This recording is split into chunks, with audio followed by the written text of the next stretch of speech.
Hello everyone, I will now begin my presentation of influences about designers who have influenced me. First of all, I would like to discuss L. His work about two squares, published in 1922, is a visual book for children.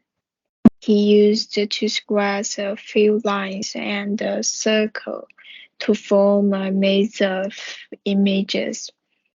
The graphics are very expressive. For him, the right squares symbolize the new Soviet order, which is superior to the old one, that the black squares.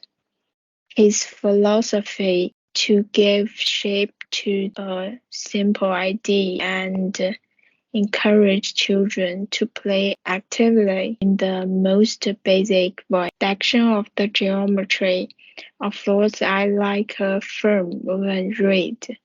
So this image I can feel as if the squares are telling their position or order. The second designer, Hajihara, his work on the glitch mode style was very appealing to me. At the same time, I was inspired by many of his creative ideas. Hajihara is constantly pushing himself with new techniques and creative methods, which include those he's yet to challenge and method that not good at. As such, his main goal is exploration. I'm trying to explore good flavors from unrefined visuals.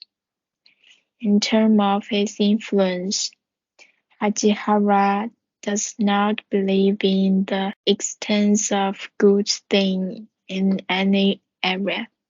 Instead, his ethic is determined by the person, and he turns towards normal daily life unconsciously for him inspiration, just as most people do.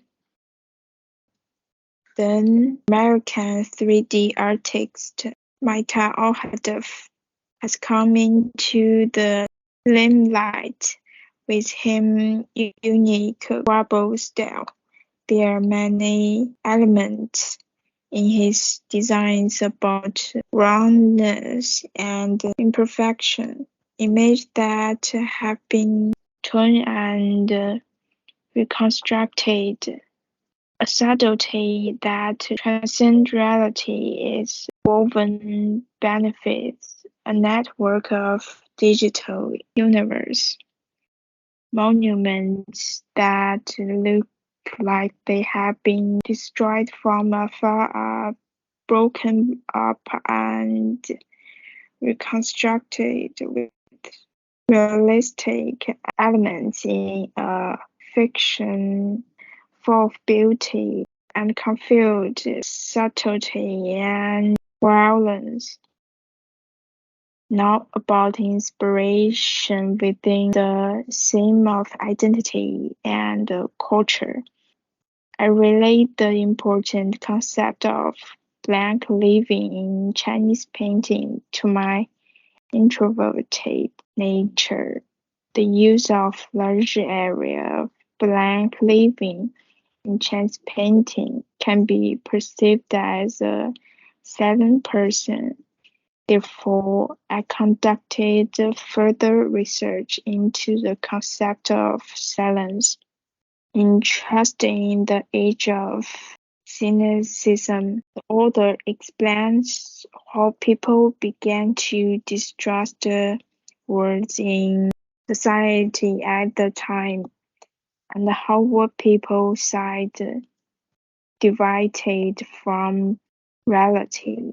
If everyone took a similar attitude to the isolation of words from facts, he says they would no longer trust any words, and the good values expressed in them, and it would inevitably breed the kind of indifference people will tend to live with indifference and to measure life with sensitivity. In the course of my research, some of the discussions about rhetoric made me aware of the problem of my speech being hindered, and I discovered that there are people who have the same problem as I do nowadays.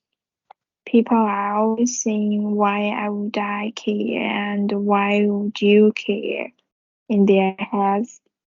I think it's due to a decrease in reading and serious socializing and an indifferent mentality.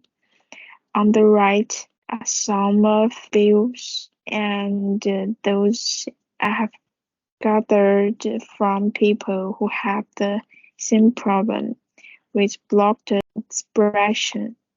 Then I did a mind map and distilled the visual elements. The main elements are garbled code, water rust, mold rust, and rectangular corners.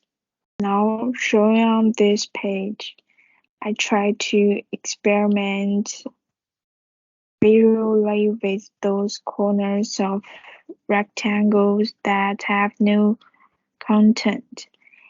In the process, I was influenced a lot by Liz's gaze understanding of square.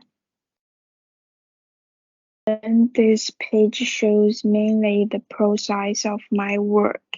I started by extracting the white space in the image. Next, I tried to reconstruct the image in a garbled and pixelated style as a way of showing the destruction of ability to speak caused by the long silence. Now this page is part of a visual response I made on subject of identity and culture. At the same time, some of the dynamic outcomes are shown on here.